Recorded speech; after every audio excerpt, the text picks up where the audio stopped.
Halo semuanya, perkenalkan nama saya Muhammad Sipatani. Ini saya akan menjelaskan terkait proyek saya, yaitu pembuatan proyek personal portfolio. Sebelum lanjut, saya akan memperlihatkan terkait dengan website yang telah saya bikin.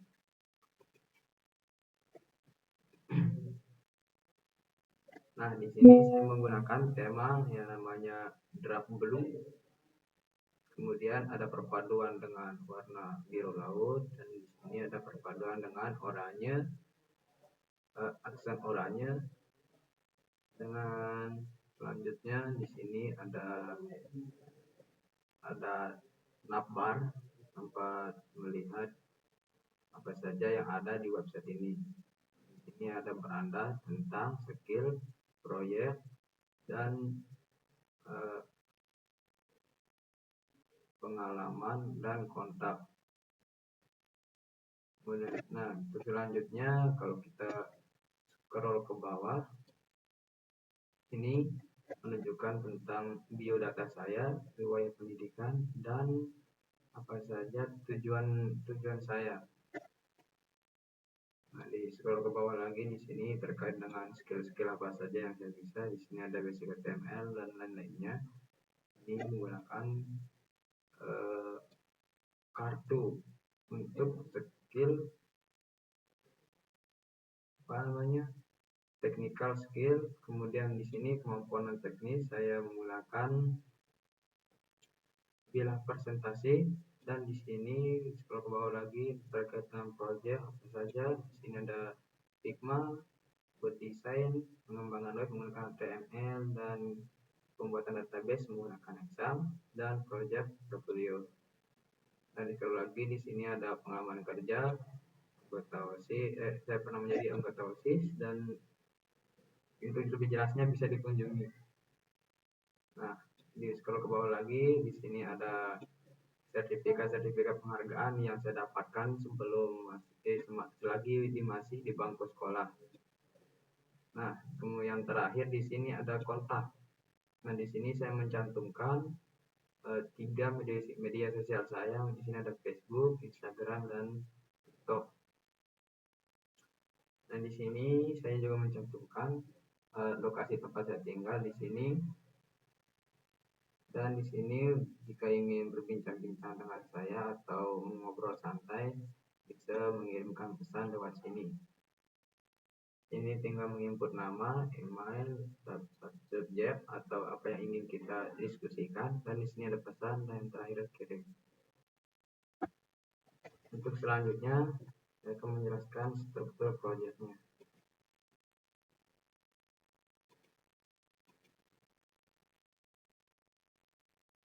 Nah, untuk struktur proyek kali ini, pertama kita akan memulai dari folder yang di sini. Nah, di sini ada namanya folder icon, tempat saya menaruh icon apa saja yang ada yang di website tadi. Dan di sini ada image, tempat menaruh gambar yang ada di website saya tadi. Kemudian di sini ada file index.html. File ini berfungsi sebagai kerangka dasar atau fondasi dari seluruh konten website. Kemudian di sini ada namanya file style.js. Folder ini bernama style.js. Jadi disinilah seluruh keajaiban visual dan tata letak, warna, dan animasi yang akan kita atur di website kita. Kemudian di sini ada namanya script.js. File ini bertanggung jawab untuk memberikan kehidupan atau interaktivitas pada website kita. Nah, untuk selanjutnya saya akan menjelaskan fitur-fitur mulai dari file index.html. Nah, di sini beberapa hari lalu saya pernah belajar dari kakek saya. bahwasanya di sini saya tidak menggunakan div untuk membungkus konten-kontennya, tapi di sini saya menggunakan yang namanya header. Header ini berfungsi untuk navigasi atas, kemudian di bawahnya lagi saya menggunakan tab yang namanya main. Nah, ini sebagai pembungkus konten utama yang ada di dalam website. Kemudian di sini ada namanya section. Nah, di sini ada namanya section untuk memisahkan setiap bagian halaman seperti beranda, skill, tentang, proyek, halaman dan selanjutnya. Kemudian di sini ada di bawah lagi ada di sini tab yang namanya artikel. Nah, tag artikel ini berfungsi untuk pembuatan di halaman website itu menggunakan kartu. Contohnya itu seperti di sini.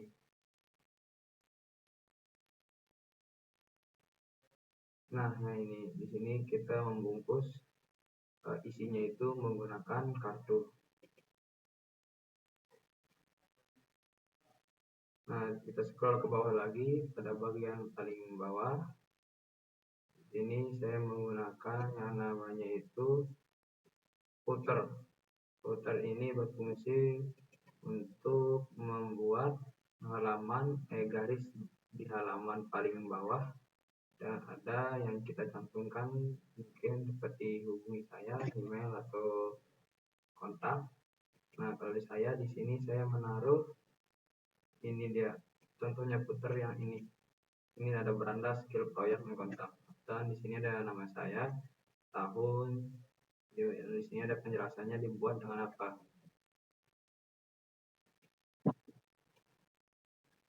Nah, untuk selanjutnya di sini saya akan menjelaskan terkait dengan fitur pada file CSS-nya. File style.css.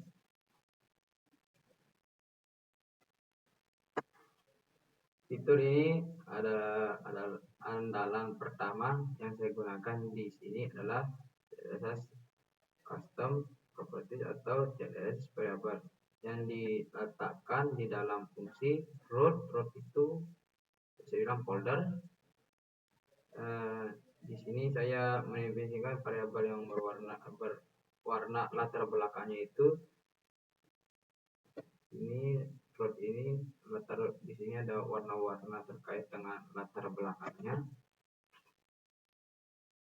dan teks murni dan teks redup hingga warna aksen seperti cyan dan oranye.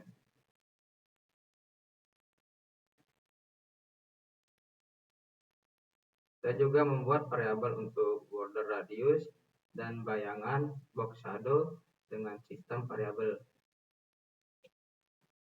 Nah, di sini saya juga menerapkan teknik responsif pada responsive web menggunakan media course. Website ini memiliki 3 titik patah, yaitu untuk layar komputer normal, layar tablet di bawah 980 pixel, kemudian di layar ponsel 620 pixel.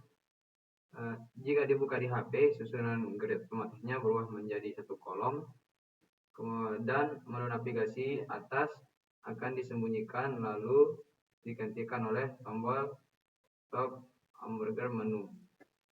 Saya juga memakai fungsi cam pada ukuran teks judul agar teksnya bisa mengecil dan membesar secara halus mengikuti lebar layar pada browser di ponsel. Nah, keempat dan yang ketiga di sini saya akan menjelaskan script.js.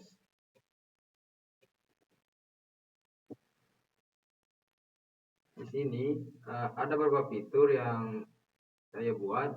Yang pertama ada namanya back load bar and auto year. Di bagian paling atas halaman ada garis loading horizontal yang otomatis berjalan penuh saat halaman diakses dan menghilang halus saat selesai.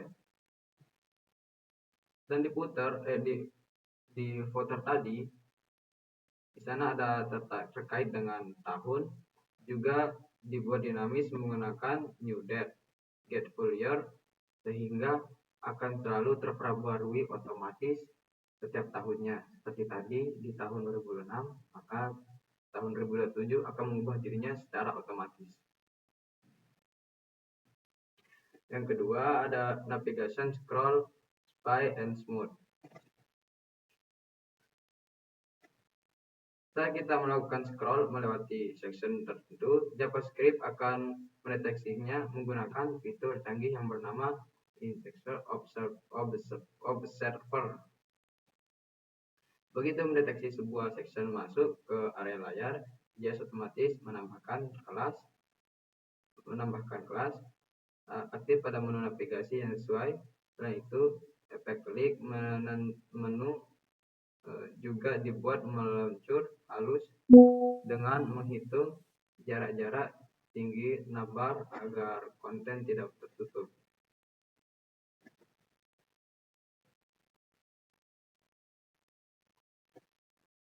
Kemudian ada scroll animation. Scroll animation, jika kita perhatikan saat pertama kali halaman di scroll, kartu-kartu skill dan proyek akan muncul perlahan dari bawah ke atas. Efek level ini dikontrol secara efisien dan interaction observer lain, yang juga memicu animasi penghiasan bila kemampuan non teknis tepat saat elemen tersebut terlihat di layar. Kemudian terakhir, prompt validation yang ketat. Pada fitur kirim pesan yang tadi, JavaScript bertugas untuk melakukan validasi berlapis. Dia akan memeriksa apakah kolom nama, subjek, dan pesan kosong atau tidak, khususnya untuk email. Divalidasi menggunakan ekspresi regular atau direct untuk memastikan formatnya itu valid. Jika ada kesalahan kelasnya itu, maka dia itu invalid, akan memicu garis tepi merah dan memunculkan text error. Jika semua aman, format akan dikosongkan dan pesan sukses muncul selama 5 detik dan fokus otomatis diarahkan dengan baik. Nah, untuk terkait proyek ini mungkin itu saja yang bisa saya jelaskan. Sekian, terima kasih. Sampai jumpa.